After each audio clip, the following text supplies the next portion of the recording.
Hey everyone, I just wanted to talk a little bit about my experience making this game for the 2020 Vimjam, put on by Vimlark and 8 Bits to Infinity.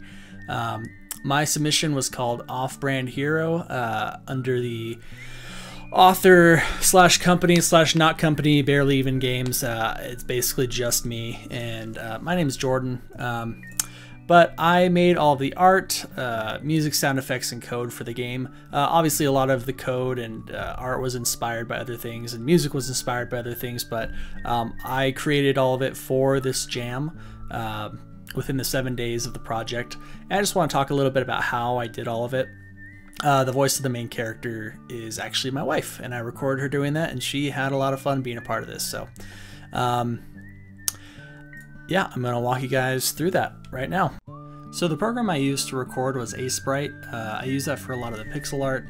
And then what I ended up doing was making a tile set, and I'm not very good with auto tiling, and I knew this would use a lot of it, so I made this, and then I put it all into a program called Tilesetter, which I purchased for the jam, and I'll probably be using in the future. And it basically creates an auto tile set straight from the one tile, and I actually made a second tile for a top, so it uses 2 tiles to make an entire tile set, so that's really helpful for making large tile sets. And then one of the first things that I did when I actually got into Game Maker was I set up this system of the level, just so everything would wrap around and you'd have 4 quadrants that all came into the center for the shop. Next, I added in the tiles. I used a wall object, so it's not really a tile-based platformer. It uses walls for the collisions. And I just made everything so it comes back in on itself from that main shop area. The theme was there and back again, so they had to leave and then they had to come back. And that was one of the ways that I achieved that theme as well, was just the leaving and coming back to the same shop every single time you had to get something. And it's Metroidvania, so that's to be expected. I then worked on getting some of the player movement going, so here's me trying out my beautiful art with the player character. You can see him moving around. Again, he's colliding with the wall objects, so he's not actually colliding with the tiles. The next thing I tried to put in there was the abilities, so I had to program all of these piece by piece. The first one that I programmed was actually the Naruto one. I wanted to get this log set up and make sure I could actually get a system that worked for this log to spawn out, because Naruto's power is really fun, and he kind of uses the substitution jutsu, which throws a log out. Then I got the actual Naruto character working, so here's my test of Naruto. No, I say Naruto, but it's actually Ninja, because it's, of course, the copyright-safe version of all these characters. And you can see he only teleports in one direction right now. I had to go back in and kind of flip it so it goes with your image X scale. Then I worked on getting Mario set up. His ability was actually really simple. Basically, press the special button, and if the vertical speed is anything besides 0, meaning he's on the ground and not going up and down, it'll just slam him right to the ground. It automatically sets it to a 10 speed. The next character I worked on was the Shovel Knight character. Basically, he was going to break blocks so you can get quickly back down to the main area. And he wasn't too difficult to program. Basically, if you're holding the down key while you're in the air, he'll and if you're above the block, then it will basically destroy upon impact. So pretty simple. Of course, it didn't work at first. I had to make some corrections, but eventually I got it working, so you'll be able to see kind of my initial test and frustration. And then I kind of went back, made a couple of edits, not too much, just a couple things that were wrong, and then bam, I was able to make an explosion. I think what was happening was it was checking above the box, which it shouldn't do. The final ability I added was the punch ability for our final character to be able to defeat the boss. After I added the ability, I went in and changed it so there was a screen shake, so it was a little more juicy. Eventually, if you've played the game, you know that I made it very juicy and added in a 808 drop as well, just so it sounds really beefy. Alright, and with that character done, I had all of the abilities working. I set up just a number up top to show which costume I was in, just so you aren't able to use all of them at once. You have to switch between costumes. So the 0, 1, 2, 3, 4 is showing the 5 different costumes.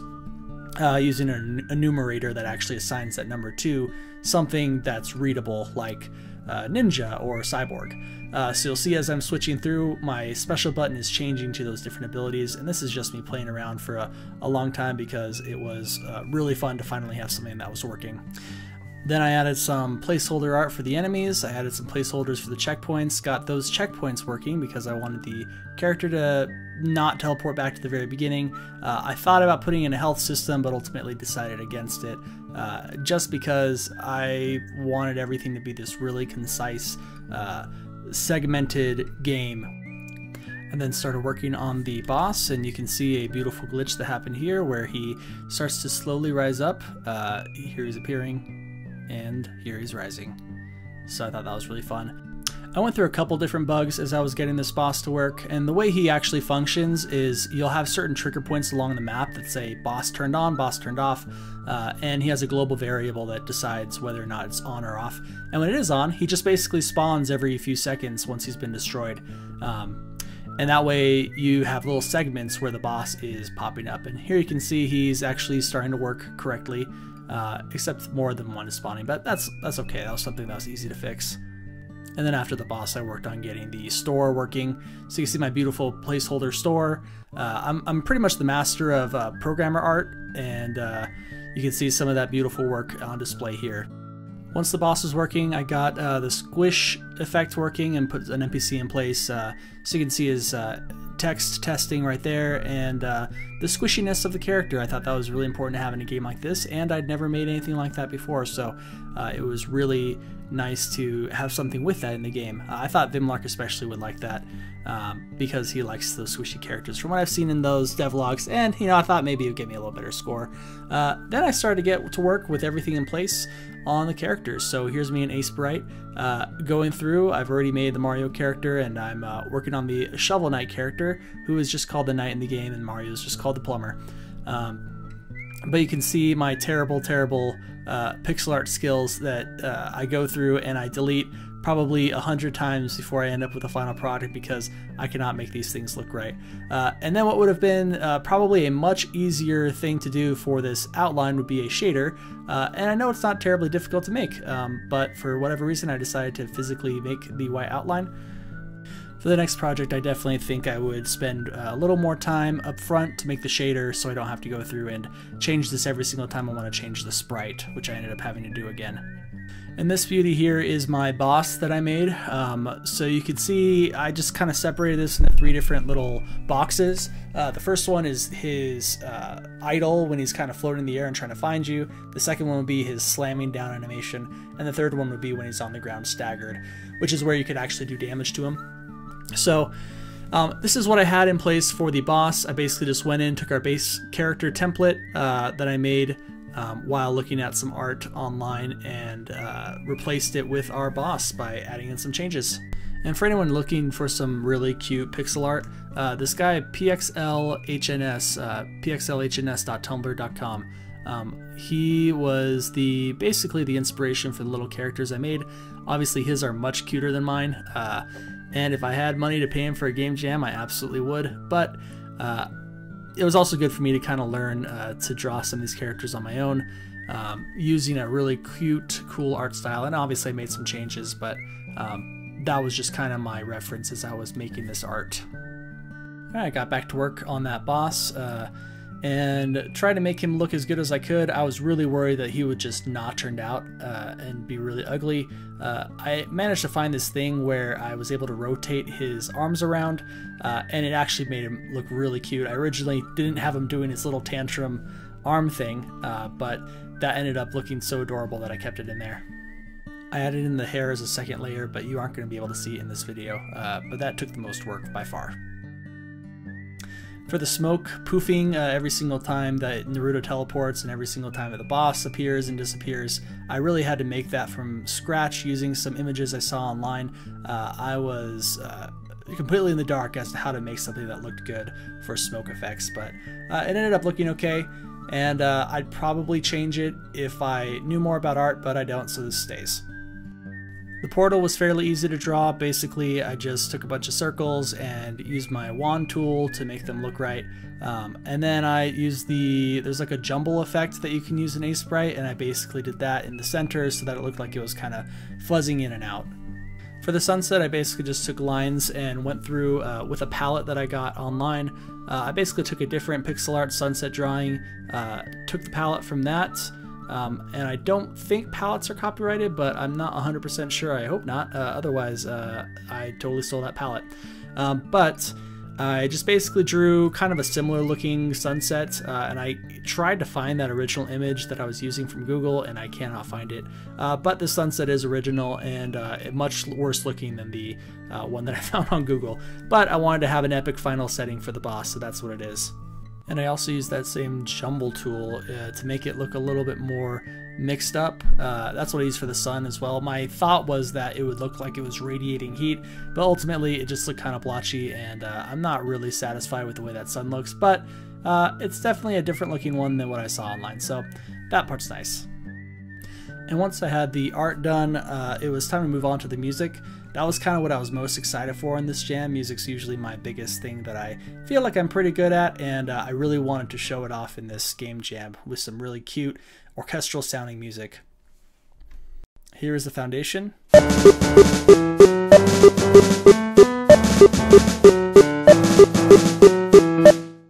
So I started off with just a piano and a snare drum, which was pretty easy to put in there. The theme I came up with when I was driving in my car for work. And then I just slowly changed it to add in some flutes and some timpani and stuff like that.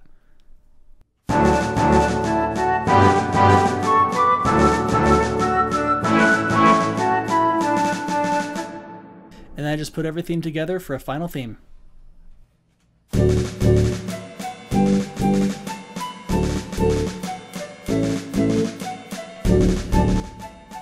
Ultimately, I'm really happy with how this sounds. I made it with Mixcraft. It's basically the first program that I ever learned how to use for music. It's very similar to GarageBand, so I definitely recommend giving it a try. And once I had that, I just changed some notes around to make the boss theme, which is just a minor version of the main theme. And you can give that a listen here.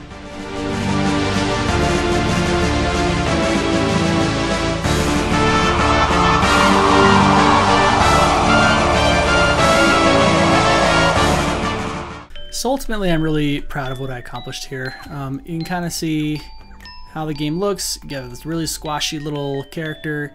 You've got some really pretty art, I think. Of course, you know, I'm not really a great artist, but it's as good as I was able to do, and I feel really proud of it. Definitely the best art that I've ever put in a game. Most of the stuff was fairly straightforward. You know, there's nothing too crazy with programming in Metroidvania. I didn't have to do any kind of crazy shortcuts that no one's ever thought of before. It was mostly just something very simple that most people could put together if they wanted to. I think where I was able to bring everything together was with the music and the art style and the general level design. It's really nice how the level kind of wraps around itself, and you can just constantly just kind of know where you are. And of course I included that arrow up at the top that points you right back at the shop. That way you never get lost, and all these abilities worked really well. Here's my ninja. One thing that I added in that I really love is the quotes here. A lot of people might not even see them, but they all have little quotes. Like Plumber, he's Mario, so he likes turtles. He fights Bowser with his turtles and stuff. I don't know. And then Naruto, I remember Naruto being so annoying saying believe it all the time that he just says have faith in it, because believe it is probably copyrighted or something.